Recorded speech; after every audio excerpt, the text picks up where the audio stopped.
noticed I changed the name of my channel. I just wasn't feeling off-the-page reviews. So, welcome to Shelf Help, a channel dedicated to talking into the void about whatever book I happen to be reading. I am your host, the reader. The following review will contain spoilers. Outcast is the prequel to Taran Matharu's Summoner series, and sends us back to the days when Arcturus, Fletcher's mentor, was in school. Arcturus was the first commoner to show the ability to summon, though we know from the main series that he is actually a noble's bastard child, Lord Faversham specifically. This happens when he is reading a summoning scroll he found in a noble's saddlebag, who, by coincidence, is also his half-brother. To the story's credit, it does not play this out like a mystery since we already know the answer. However, it does start the search for other commoner summoners. Overall, prequels are supposed to add to the main series, talk about the parts that did not get fully covered, provide history, expand on the lore, exploring the other parts of the world. So, how did this one do? Arcturus arrives at school and meets the child version of the other nobles Fletcher interacts with. His half-brother Charles Faversham, Damien Rook, and Zachariah Forsyth hate him. But the rest of the nobles take to him pretty well. In essence, the sides are already drawn, because this is exactly the breakdown we see in Fletcher's story. But the breakdown of the nobles is largely periphery to the story.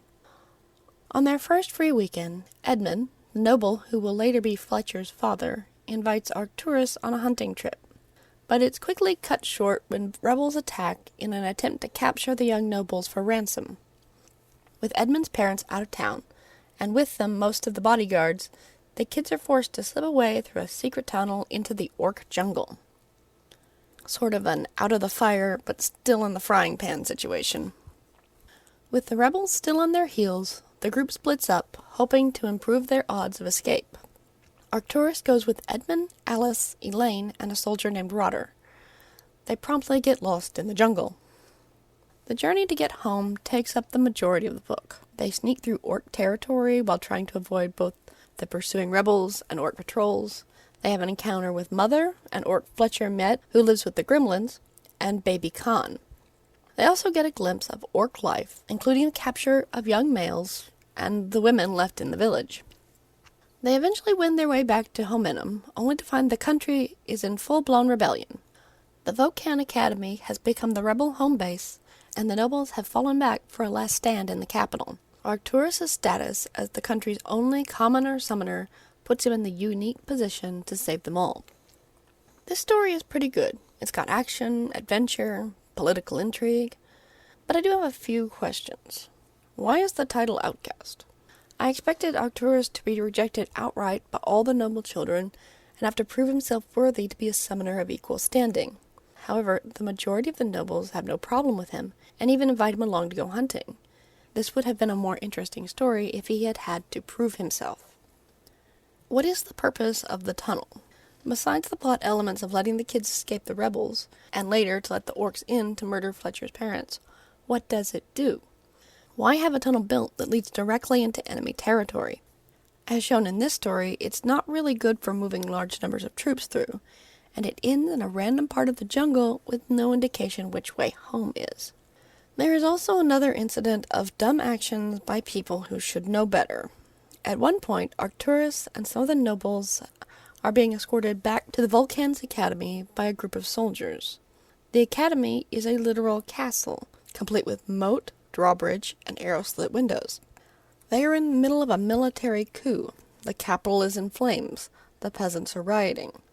Volcan is where the nobility sends their children, including the crown prince, so they are safe while they learn to summon and control their magic.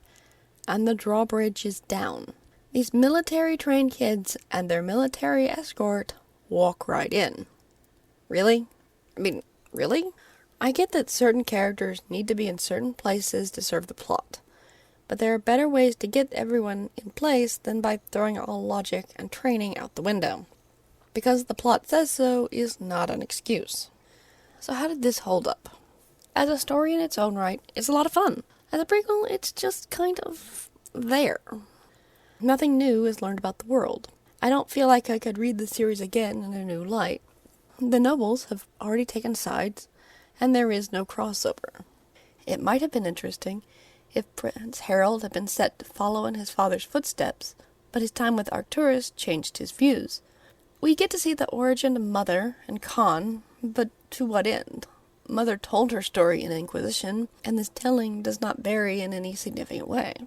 Khan was born an albino, which in Orc religion makes him blessed by the gods. Again, nothing new is added here. If anything, it brings into question why Hominum knows so little about the Orc. They've been at war since humans arrived in Hominum. But these military children and a veteran look at this albino baby Orc and don't immediately pitch it into the river. Have they never invested any time in counterintelligence? Here's something else I've been wondering. Why hasn't Hominum created an army of summoners? They know how magic is passed on, and King Alfric isn't exactly a moral guy. Why not have a party? Invite a few unmarried peasants, pay them for the rent of their womb, little wine, little music. 9 months later, you have a host of guaranteed summoners. They can be raised from a young age to fight orcs with a military mindset. That way the nobility don't have to risk their heirs, have plenty of summoners to fight the orcs, and even some left over to use as guards. And they can produce more summoners for the future. Of course, there are some future problems with defectors and uprising, but nothing's perfect. I'm gonna rate this one on my second shelf. The book is fun, but it doesn't add anything really to the series. We don't learn any more about the school, or summoning, or the world as a whole. Everyone is already in their precast lot, and no one really changes. I would have liked to see the first war with the orcs, or how humans learned to summon, or how dwarves became second-class citizens in their own country. Prequels are supposed to add to the world, give us more context for the main series, and this one just doesn't. For the series as a whole, I'm also going to place it on my second shelf. The series is a lot of fun, and the middle is absolutely fantastic. Unfortunately, the beginning and the ending are rushed, and a lot of the world could use more fleshing out. Still, I do recommend it, and look forward to Mr. Matharu's new series, The Chosen. Thank you for your time. I know everyone's mileage will vary, so feel free to leave your thoughts.